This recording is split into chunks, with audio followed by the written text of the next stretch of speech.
Pengurukan lahan bakal pabrik atau gudang milik PT Cakrawala Gemilang Bersaudara di Jalan Raya Nganjuk, Surabaya, Desa Sambirejo, Kecamatan Tanjung Anom, Nganjuk masih menjadi sorotan banyak pihak. Sebelumnya, pengurukan tersebut mengorbankan tanaman padi yang tumbuh subur sebelum akhirnya tanaman tersebut dibabat habis saat ini dan dibiarkan mengering begitu saja.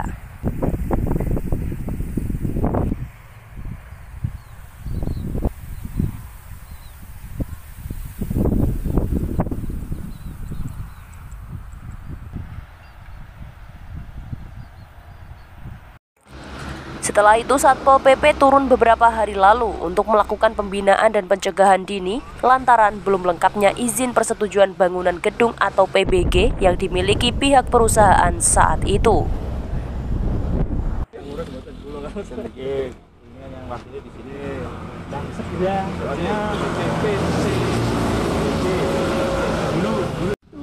Kita bisa ngasih data yang cukup dan valid.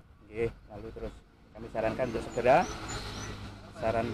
itu ya juga kami cukupkan dengan nomor teleponnya si pelaksana di perizinan ya. Pada kenyataannya, saat ini aktivitas masih tetap berjalan. Di lokasi terdapat alat berat untuk meratakan urukan dan beberapa pekerja juga tampak beraktivitas di parit seperti pondasi awal. Dugaan sementara, parit tersebut adalah pondasi pagar. Terlepas dari itu semua, muncul fakta lain yang menyatakan pihak perusahaan belum konfirmasi atau memberitahukan secara resmi akan keberadaan perusahaan tersebut. Pihak desa menganggap pihak perusahaan tidak punya etikat baik meskipun sekedar kulon nuwun ke pemangku wilayah. Hal tersebut disampaikan Kepala Desa Sambirejo Budi Imam Sugiarto saat dikonfirmasi di kantor desa hari ini. Jual tanah kan saran iya. Saya selaku Kepala Desa beserta perangkat menginginkan ya pihak pabrik supaya merapat datang ke desa memberikan kejelasan sejelas-jelasnya, dan nantinya saya beserta perangkat kalau ada pertanyaan dari warga kami, masyarakat kami itu bisa menjelaskan. Maksudnya seperti itu. Masalahnya yang saya inginkan itu yang transparan aja biar tahu semuanya. Karena apa, saya tidak mau desa kami ada masalah sekecil apapun. Yang saya harapkan seperti itu. Semuanya terbuka, transparan dengan jelas. Dengan adanya pabrik yang akan berdiri ini, yang jelas saya kepingin ya, kalau bisa itu pabrik bisa membawa yang bermanfaat untuk desa dan masyarakat kami. Itu yang pertama. Jadi masyarakat kami kalau memang nanti ada pabrik, yang saya inginkan bisa mengupayakan warga kami untuk bisa bekerja. Itu yang pertama. Juga untuk menunjang perekonomian yang ada di desa kami, terutama untuk masyarakat kami. Terus masalah belum adanya koordinasi ini gimana harapannya, Pak Lurah? Harapannya memang saya dengan tegas ya meminta.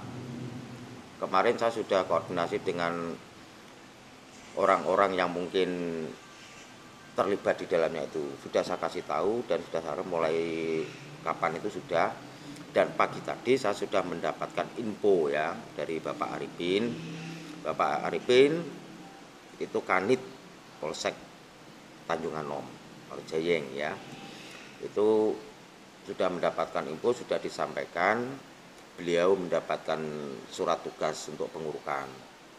Setelah itu saya tanya, terus gimana Pak? Ini Pak Kades, nanti kita atur untuk warga kita supaya bisa bekerja. Berkaitan pabrik sudah saya sampaikan, dan pabrik janji dalam minggu ini merapat ke desa. Kalau memang gitu, apa yang disampaikan Pak Arifin sebagai pegangan saya, oke, saya bisa maklumi. Ini saya kasih kesempatan yang terakhir, ya. Ini kesempatan yang terakhir.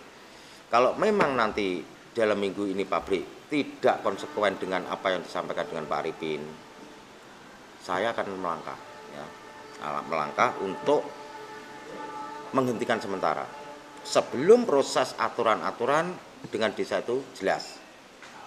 Yang jelas itu, kalau nggak ada kejelasan dengan desa, mohon maaf, saya dengan perangkat dan masyarakat akan menghentikan sementara ya untuk proses itu.